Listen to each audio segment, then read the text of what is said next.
location, rather than having a situation such as situs inversus or situs ambiguus. We look at its size to exclude bowel obstruction, and on the same view we look for other fluid collections that are present that shouldn't be there, such as with duodenal obstruction or when there is another lower bowel obstruction. So this is a view of the fetal abdomen with the abdominal diameter measured. You can see that we have a transverse view of the abdomen. The abdomen is round, and we see the stomach in the left upper quadrant of the fetus and the intrahepatic portion of the umbilical vein. And the measurement is taken from skin surface to skin surface, anterior posteriorly and transverse. If the stomach is not seen in the left upper quadrant, this may actually be a sign of a normal fetus who just has not swallowed recently. And if you follow this fetus for 10 or 15 minutes, you should see the fluid in the stomach later during the examination. But a persistent absence of the stomach may represent an anomaly, such as esophageal atresia or left diaphragmatic hernia, where the stomach is not in the abdomen but rather in the chest, or a cleft lip, or some central nervous system anomalies where the fetus can't swallow, or with a situs abnormality where the stomach is somewhere else in the abdomen besides the left upper quadrant. Absence of the stomach may also be seen when there's severe oligohydramnios and no fluid for the fetus to swallow.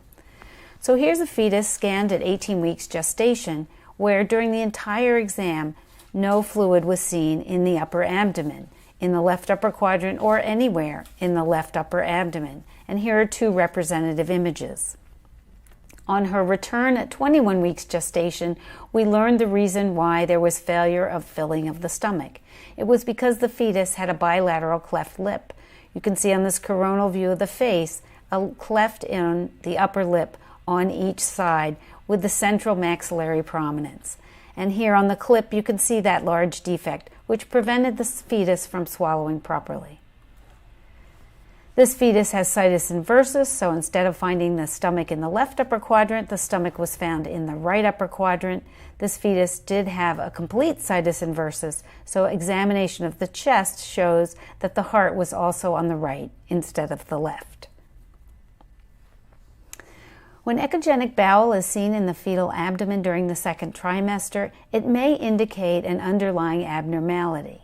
Echogenic bowel is associated with cystic fibrosis, intrauterine growth restriction, trisomies 21 and 18, and can also be seen in a fetus who's had some bleeding during the pregnancy, and the fetus then has swallowed the blood that has been tracked into the amniotic cavity. So here's a fetus at 18 weeks gestation with a clump of echogenic bowel. You can see it here on the coronal view of the fetus next to the iliac crest is a clump of bowel that is as bright as the bone. And on transverse view of the lower abdomen, we see this clump of echogenic bowel. This fetus proved to have trisomy 21. You can see, in addition to the echogenic bowel, the fetus had the typical cardiac defect often seen with trisomy 21, an atrioventricular canal. You can see the defect in the ventricular and atrial septums and the abnormal atrioventricular valves. This fetus also has echogenic bowel. You can see on this longitudinal view of the fetus this clump of bowel that's echogenic, and on this transverse view this loop of echogenic bowel. And this is present because there has been a bleed, there's a large subchorionic hematoma, some of the blood has tracked into the amniotic fluid that the fetus swallowed, causing the echogenic bowel. I've already mentioned a little bit about amniotic fluid and swallowing. Amniotic fluid surrounds the fetus and provides support for the fetus and allows the fetus to move and to grow. The level of amniotic fluid is dependent on a homeostatic balance between the amount of renal function, the amount of fluid that the fetus produces by urinating, and the amount of swallowing and gastrointestinal absorption. So here we can see this in a schematic format. The fetus does swallow the amniotic fluid, and then the fetus does replenish the amniotic fluid by urinating into the amniotic cavity. When there's diminished or absent swallowing, or if there's inadequate fluid resorption in the gastrointestinal tract, excess fluid will collect in the amniotic cavity, causing polyhydramnios. This is particularly common in cases where there's gastrointestinal obstruction. The higher the obstruction, the greater the degree of polyhydramnios. So when the obstruction is at the level of the esophagus or the stomach or duodenum, you'll have pretty severe polyhydramnios. But if it's more distal in the jejunum or ileum, you may have mild polyhydramnios. And with colonic obstruction, there may be no polyhydramnios at all. So with esophageal atresia, you'll have severe polyhydramnios and an absent or very small stomach. Here's an example of that. Notice the large amount of amniotic fluid surrounding this fetus. Here's the fetal chest with the heart beating, and here's the fetal abdomen. We're scanning through the upper abdomen, and we see no stomach here. Because of the esophageal atresia, the fetus was unable to swallow the fluid into the stomach.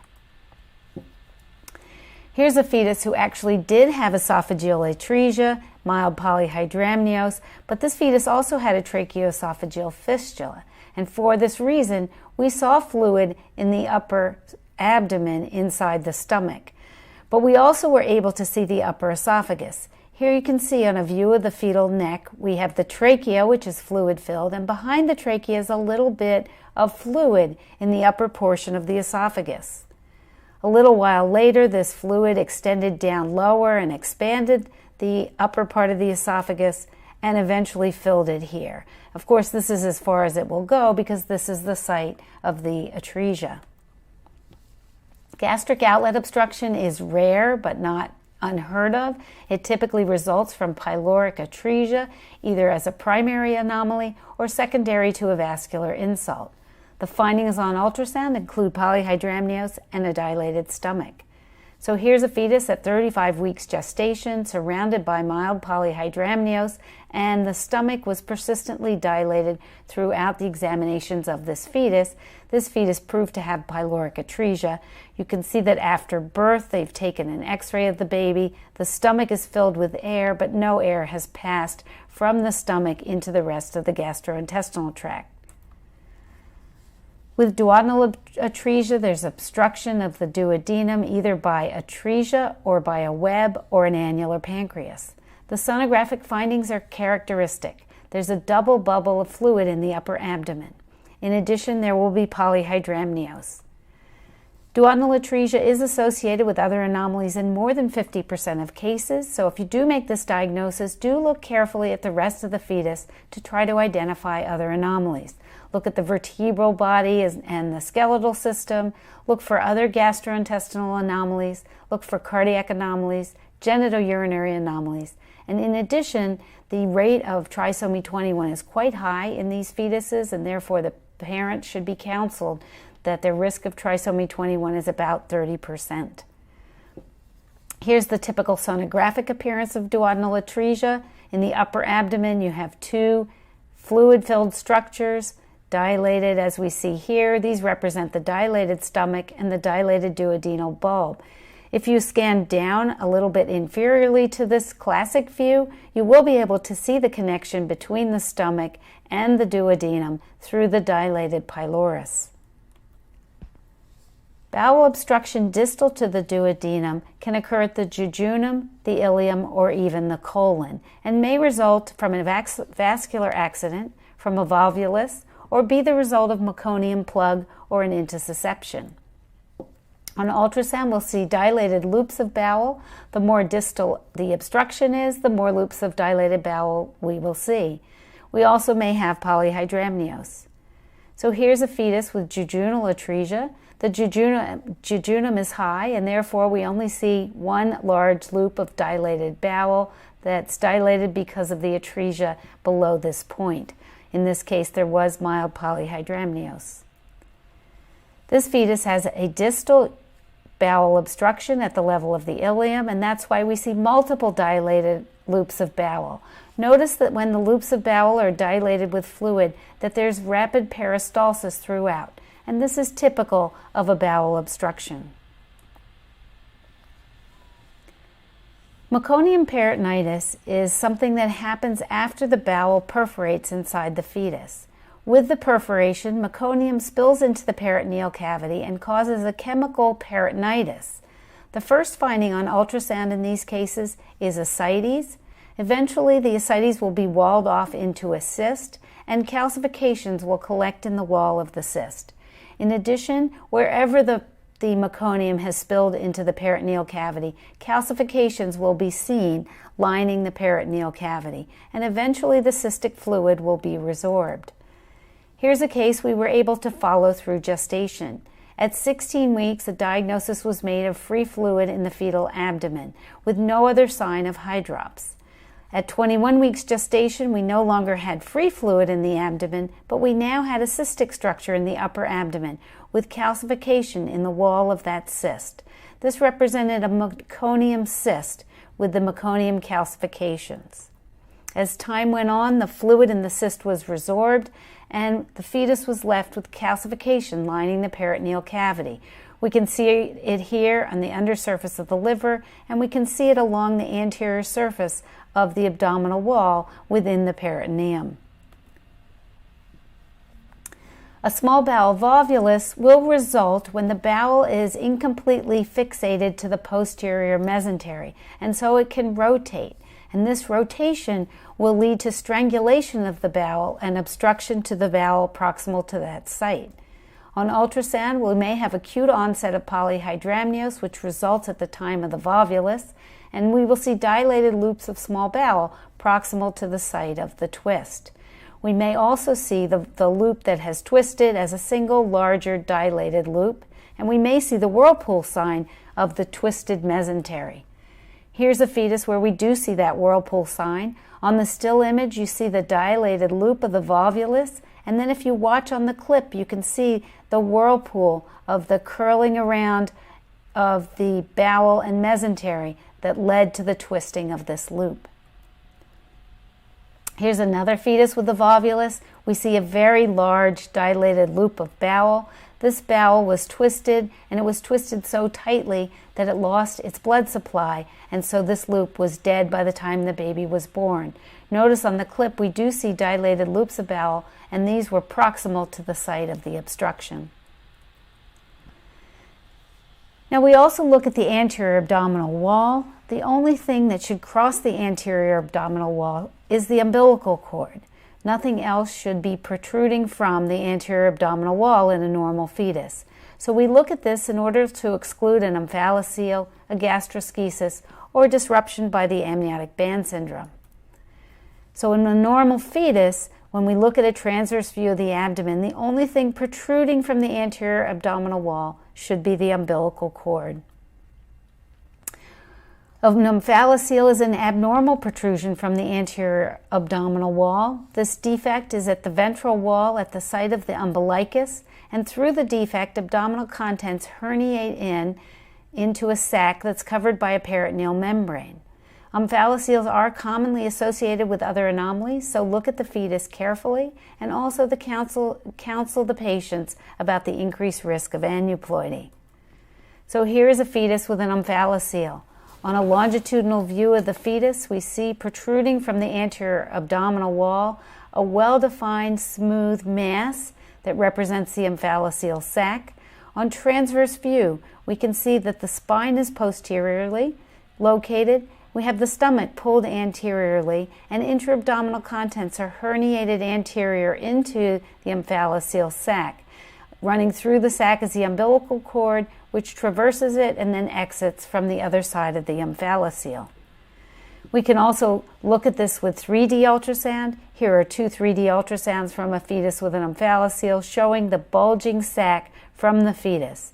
And what's characteristic of an omphalocele on 3D is that the outer surface of the omphalocele is nice and smooth because, remember, it's covered by a peritoneal membrane.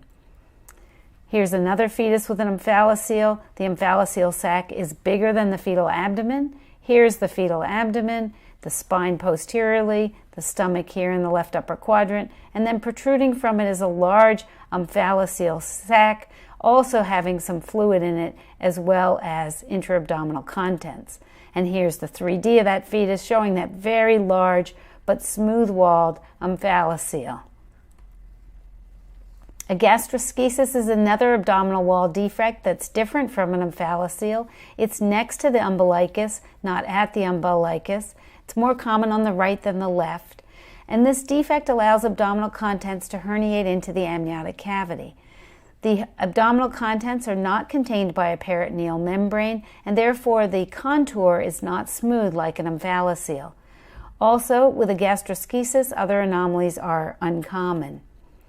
Gastroschises are more common in young mothers, typically in their early 20s or even their teens. Usually the chromosomes are normal. About 40% will develop bowel dilatation prenatally, and about 80% will have postnatal complications related to the gastroschisis. These include infections or gastrointestinal complications such as persistent vomiting, reflux, constipation, or fistulas. So here's a 17-week fetus with a gastroschisis. You can see the umbilical cord insertion is normal, and adjacent to the cord insertion is a defect in the abdominal wall through which abdominal contents have herniated into the amniotic cavity. Notice that the contour of these abdominal contents is very irregular because, again, this is not contained by a peritoneal membrane. Here's another one, again showing an irregularly contoured mass protruding from the anterior abdominal wall. The umbilical cord insertion is normal and adjacent to this abdominal wall defect. And on the 3D, we see how irregular the contour of this gastroschisis is, making it easy to distinguish from an omphalocele. Here's an interesting case. At 22 weeks gestation, we saw a little bump protruding from the anterior wall of the fetus. We had no idea what this was. Even at 26 weeks gestation, it looked just like a little tube protruding from the anterior abdominal wall. This is the penis of this male fetus. This is the umbilical cord.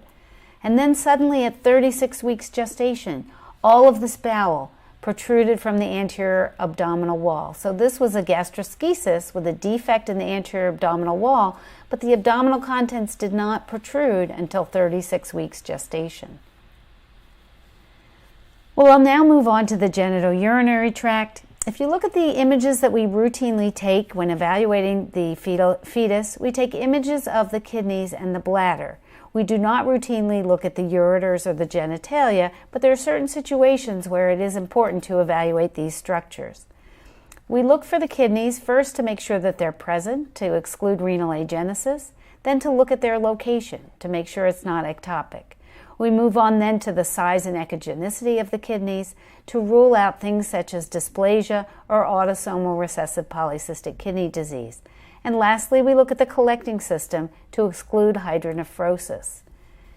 These are transverse and sagittal views of the fetus. We can see on a view from that looks at the posterior back of the fetus, we see the spine here with shadowing, and we see a kidney on either side of the spine in the renal fossa.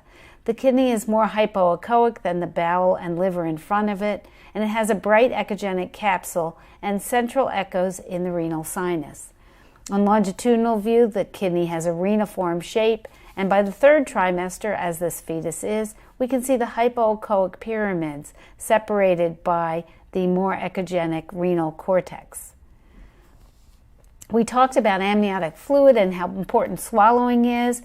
Amniotic fluid is also, its genitourinary function is also important for amniotic fluid. When renal function is absent, then urine is not produced into the amniotic cavity, and the fetus begins to be surrounded by severe oligohydramnios. With severe and prolonged oligohydramnios, changes will occur in the fetus, including pulmonary hypoplasia, abnormal fetal facies, and limb positional abnormalities. With bilateral renal agenesis, the fetus will be surrounded by severe oligohydramnios, and on ultrasound, we won't be able to identify any kidneys or a bladder. To help us make this diagnosis, we will note that the adrenal glands are oriented longitudinally, parallel to the spine, because they're not propped up by the kidneys. Now, bilateral renal agenesis does cause severe oligohydramnios and pulmonary hypoplasia, so this anomaly is incompatible with life. Here's a case of a fetus with bilateral renal agenesis. You can see that in this lower picture we have a view of the abdominal aorta, and we see no vessels on either side, no evidence of renal arteries.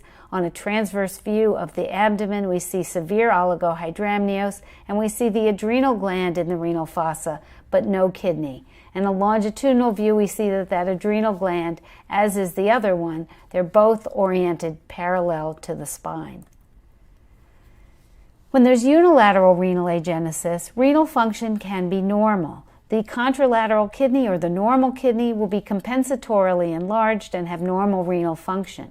The affected side will have an empty renal fossa, and the adrenal gland will be oriented longitudinally. You can see this on this diagram. We have the normal kidney with the normal adrenal gland on that side capping it, and on the contralateral side, the adrenal is lower than it should be and oriented parallel with the vessels and the spine. So on ultrasound, what we'll see is when we look at the posterior aspect of the fetus, we see the normal kidney in its proper location and no kidney in the contralateral renal fossa. A measurement of this kidney reveals that it's longer than normal at almost 5.1 centimeters, which is even longer than a fetus or than a neonate's kidneys typically is, and that's because this is compensatorily enlarged. When we look at the aorta, we see that there's only one renal artery coming from the aorta, and when we look at the renal fossa on that side, we see a lying down adrenal gland.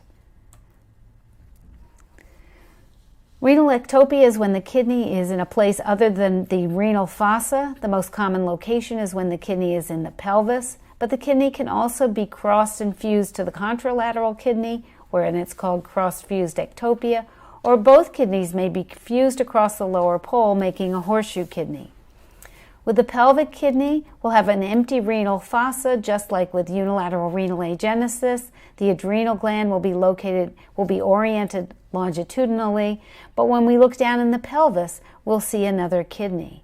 Also, the contralateral kidney will be normally enlarged, normal size, not compensatorily enlarged. So here's a fetus who had a pelvic kidney. When we look at the fetus at the renal fossa, we see one kidney on one side and no kidney on the other.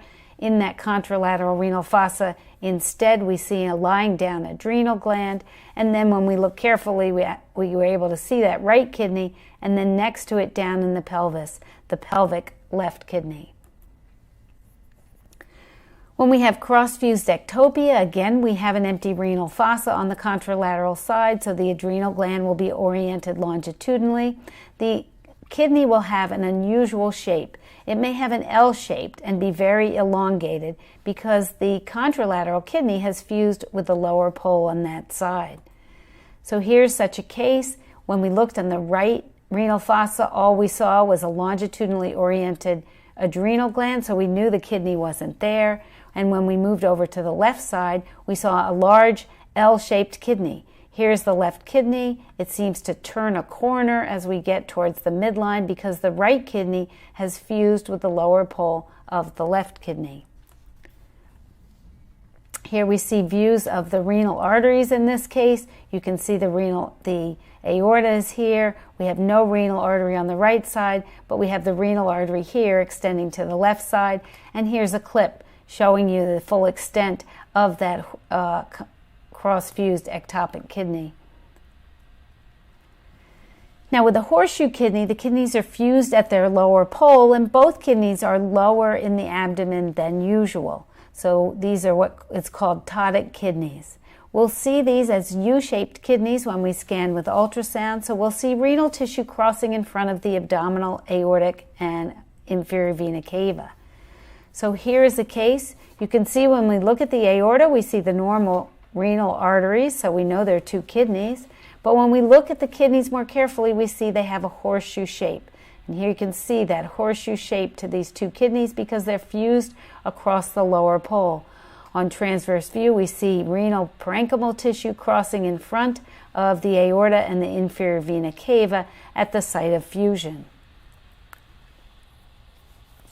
We assess the renal pelvis and calyces for dilatation in utero to diagnose hydronephrosis.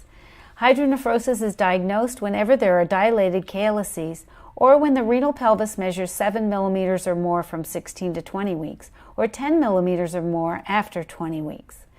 But sometimes we see a little bit of fluid in the renal fossa, and some of those fetuses prove to be abnormal. And so we classify those as possible hydronephrosis, so that follow-up scans are done.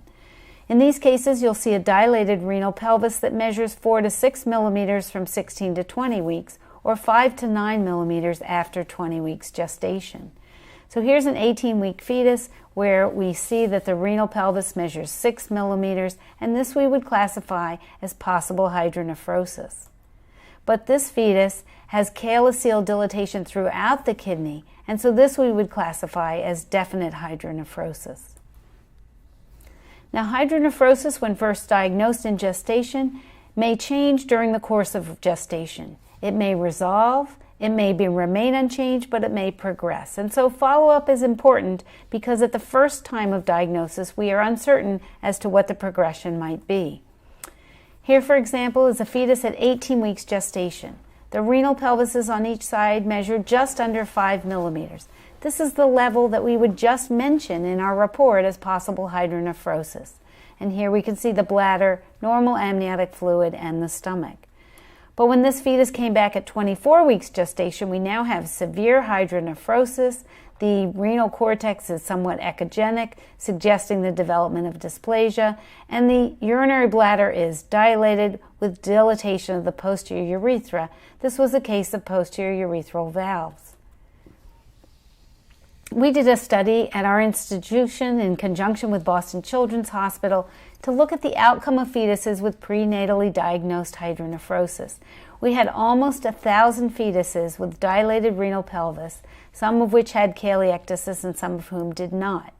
And we classified the hydronephrosis as mild, moderate, or severe based on the degree of dilatation of the renal pelvis. So here you can see when it was before 27 weeks, we called it mild if it was 4 to 7, moderate 8 to 10, and severe greater than 10. And then from 28 weeks to term, we called it mild at 5 to 9, moderate at 10 to 15, and severe at greater than 15. And we looked at the outcome of these fetuses. And our main goal in looking at outcome was to see how many fetuses actually required surgery because of their renal anomaly. When the diagnosis was mild in utero, fewer than 10% of fetuses actually required surgery for an abnormality. When it was mild with caliectasis, 14% did require it, and when it was moderate, 21% required surgery. And it was the cases of severe hydronephrosis where surgery was required in almost 2/3 of cases. The most common reason or cause of the obstruction that required surgery the most common was a ureteropelvic junction obstruction, followed closely by vesico-ureteral reflux. And then a few other unusual anomalies accounted for surgery in the rest: posterior urethral valves, ureterovesical junction obstruction, ectopic ureterocele, prune belly syndrome, neurogenic bladder, and cloacal anomaly. So you can see that ureteropelvic junction is the most common cause of neonatal hydronephrosis that would require surgery. It's also the most common cause of neonatal hydronephrosis. It's often a functional obstruction, so the renal cortex is preserved. About 30% of cases are bilateral, and it rarely develops into a dysplastic kidney. So here's a case of ureteropelvic junction obstruction. On a transverse view of the kidneys, we see unilateral dilatation of the renal pelvis to 13 millimeters. The coronal view of the kidney shows that not only is the pelvis dilated, but we have dilated calyces throughout the kidney. This is a fetus at 19 weeks gestation who had minimal dilatation of the renal pelvis to just under 5 millimeters. So in this case, we said possible hydronephrosis, not knowing if this would go away or progress. But you can see by 32 weeks gestation, the fetus now had obvious ureteropelvic junction obstruction. The renal pelvis measured almost 14 millimeters, and we see intrarenal calyceal dilatation due to the obstruction at the ureteropelvic junction. Vesicoureteral reflux results from an abnormal insertion of the ureter into the bladder. The ultrasound findings are classic with a hydronephrosis and hydroureter, but the ultrasound findings are identical for another pathologic process identified in utero, namely primary megaureter. This is when you have an aperistaltic segment of the distal ureter, and thus you have the dilated kidney and ureter, just like with vesicoureteral reflux. So the best we can do in utero is to diagnose hydronephrosis and hydroureter, and whether it's primary megaureter or vesicoureteral reflux will have to be determined after birth.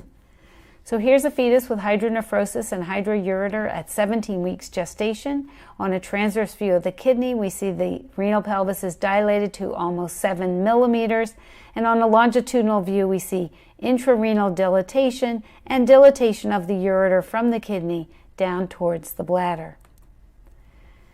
This fetus has a similar diagnosis at 25 weeks gestation. The renal pelvis is dilated to 14 millimeters. In the clip, you can see that there's intrarenal dilatation, but in addition, there's a markedly dilated tortuous ureter extending from the kidney to the bladder. Renal duplication can occur. In these cases, there may be 2 ureters arising from the kidney instead of 1. And it is common in such situations for the upper pole ureter to become dilated and obstructed, as we see in this example. So in those cases, what we'll see is we'll see fluid in the kidney we'll see more fluid in the upper pole than the lower pole because the distal ureter is dilated. And sometimes that distal ureter from the upper pole connects into a ureterocele. So here's an 18-week gestation where we see in looking at the kidney that the upper pole is more dilated than the lower pole. When we look in the mid-abdomen, we see a dilated tortuous ureter, and when we look at the level of the bladder, we see 2 cystic structures because one represents the ureterocele and the other the urinary bladder. Renal dysplasia occurs from obstruction of drainage from the kidneys, and it presents in 2 forms. The dysplastic kidney may be thin and echogenic with minimal parenchyma, and it may have the appearance of hydronephrosis. And this type of dysplasia typically results from obstruction that occurs after 10 weeks gestation or from incomplete obstruction. The other form of renal dysplasia is a multicystic dysplastic kidney. This results from early complete obstruction of the kidney. The sonographic appearance is very different.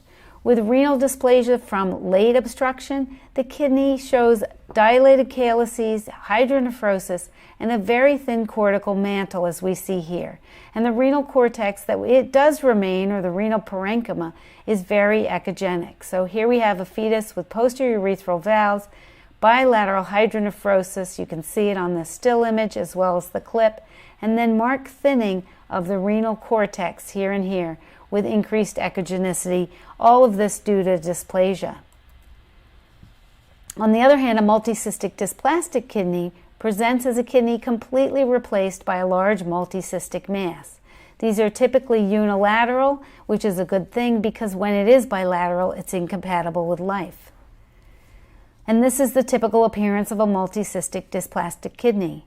In the renal fossa, we'll see a collection of cysts with a little, if any, solid component. So here on transverse view is that collection of cysts. In the other renal fossa, we have a normal kidney. On sagittal view, we see a collection of cysts, and typically the size of the multicystic dysplastic kidney is much bigger than a normal kidney. Note that the amniotic fluid around this fetus is normal, and that's because the contralateral kidney is normal and replenishing the amniotic fluid with urination. Autosomal recessive polycystic kidney disease is a disease of the kidneys that leads to renal failure and hepatic fibrosis. Overall, the prognosis is quite poor, but the prognosis does depend a little bit on the severity of renal involvement at birth. On ultrasound, with this type of anomaly, we have enlarged echogenic kidneys, oligohydramnios, and absence of the bladder in those cases where the renal function is completely impaired. So here's a 33-week gestation. Notice that there's no amniotic fluid around this fetus. On a longitudinal view, notice that the kidneys are enormous. They measure more than 8 centimeters on each side. While they retain their reniform shape, they do have increased echogenicity. Notice that not only are they enlarged from top to bottom, but side to side as well. On this transverse view of the abdomen, we see that the kidney fills the abdomen anterior to posterior as well. This fetus also has autosomal recessive polycystic kidney disease, but in this case, we actually could see the microcysts inside the kidneys. We see all these very small cysts filling the renal parenchyma. We also see very large kidneys. This fetus also had a hepatic cyst, a finding that's associated with this type of disease. Now, we also look at the urinary bladder first to see if the bladder is present, because if it is present, that does indicate that there is some renal function. An absence of the bladder would indicate absent renal function, which can be seen with bilateral renal agenesis or bilateral multicystic dysplastic kidneys or autosomal recessive polycystic kidney disease. Now, the bladder may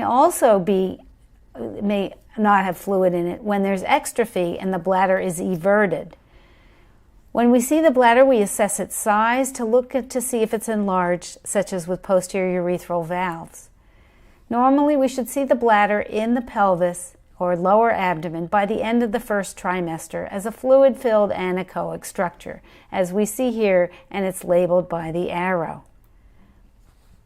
With posterior urethral valves, the bladder is markedly enlarged. There will be hydronephrosis and hydroureter, and we may have severe oligohydramnios. This anomaly results from obstruction in the urethra at the level of the posterior urethra, and it's the second most common cause of hydronephrosis in the neonate. This anomaly only affects male fetuses.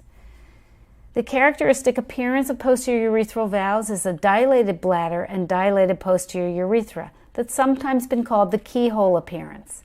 You can see in this case of posterior urethral valves, we have the dilated bladder, and then we have a protrusion of fluid into the upper urethra, and that represents the dilated posterior urethra.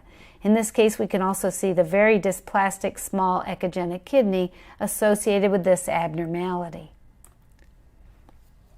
This fetus also has posterior urethral valves. It has the classic findings of severe oligohydramnios, a dilated bladder, a dilated posterior urethra, and dysplastic kidneys with hydronephrosis. You can see the hydronephrosis here and the echogenic cortex around the outside. Prune belly syndrome has similar ultrasound findings, except that the amniotic fluid will be normal.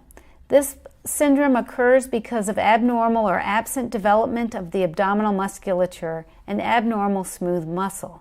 We'll have dilated bladder, dilated kidneys, and dilated ureters, and we may see the dilated urethra that will mimic the upper urethra will mimic posterior urethral valves. But you may also see a dilated penile urethra. Because these fetuses still can produce urine, they can replenish the amniotic fluid, and so the amniotic fluid volume may be normal. And the development of urine ascites, which may occur with posterior urethral valves, does not occur with prune belly. So here's a fetus with prune belly syndrome. Notice that there is amniotic fluid around this fetus, but we can see a dilated bladder. We can see that in addition the kidneys are dilated, but the renal cortex still has some thickness to it because it's not dysplastic. This is the penis. We can see fluid in the penile urethra, another classic finding with prune belly syndrome. Now, bladder exstrophy is when there's a defect in the anterior abdominal wall at the level of the bladder, and the bladder is exposed to the outside of the fetus. It may even be everted, that is, turned inside out and pushed outside of the fetal abdomen. Exstrophy is associated with genital abnormalities, so this is a time we would look at the genital tract as well. On ultrasound with exstrophy, we'll have non-visualization of the bladder if the bladder is exteriorized, but we'll have normal amniotic fluid volume and normal kidneys. So that's how you know that the bladder is still able to transport urine out to the amniotic fluid. We may see a lower abdominal mass if the bladder protrudes from the anterior abdominal wall. And so here is such a case. Here is a sagittal view of the fetus where we see a normal umbilical cord insertion, and then just beneath it we see a small mass protruding from the anterior abdominal wall. This fetus had normal appearing kidneys, but no bladder could be found in the pelvis. Here is another case. We see protrusion from the anterior abdominal wall below the cord insertion, and here's the baby at birth with the everted bladder and the bifid scrotum. Well, I did mention that sometimes it's important to look at the genitalia, particularly with things such as when you have bladder exstrophy. And that's because we would want to diagnose ambiguous genitalia. If it is diagnosed, we then want to find out what's the karyotype, because depending on the karyotype will help figure out what the prognosis is for the fetus. So ambiguous genitalia is associated with a variety of syndromes as well as bladder exstrophy. So here is a fetus who proved to have a male karyotype who had ambiguous genitalia. You can see that there is some form of a phallus protruding between two soft tissue structures, and so this could either be an enlarged clitoris or that's located between the labia, or a small phallus that's located between a bifid scrotum where the testicles are not descended. This proved to be a male fetus. Here's another one at 23 weeks gestation that we've evaluated with 3D ultrasound. You can see that the phallus is pointing downward, that the scrotum is bifid and splayed to either side. And here is another male fetus with ambiguous genitalia. Again, you can see the phallus located between the two sides of the scrotum rather than superior to it. Here you can see it in the same kind of view with the phallus here, then the two parts of the scrotum. And by 33 weeks gestation now, the testicles had descended and we have a bifid scrotum with the two sides separated, not fused together.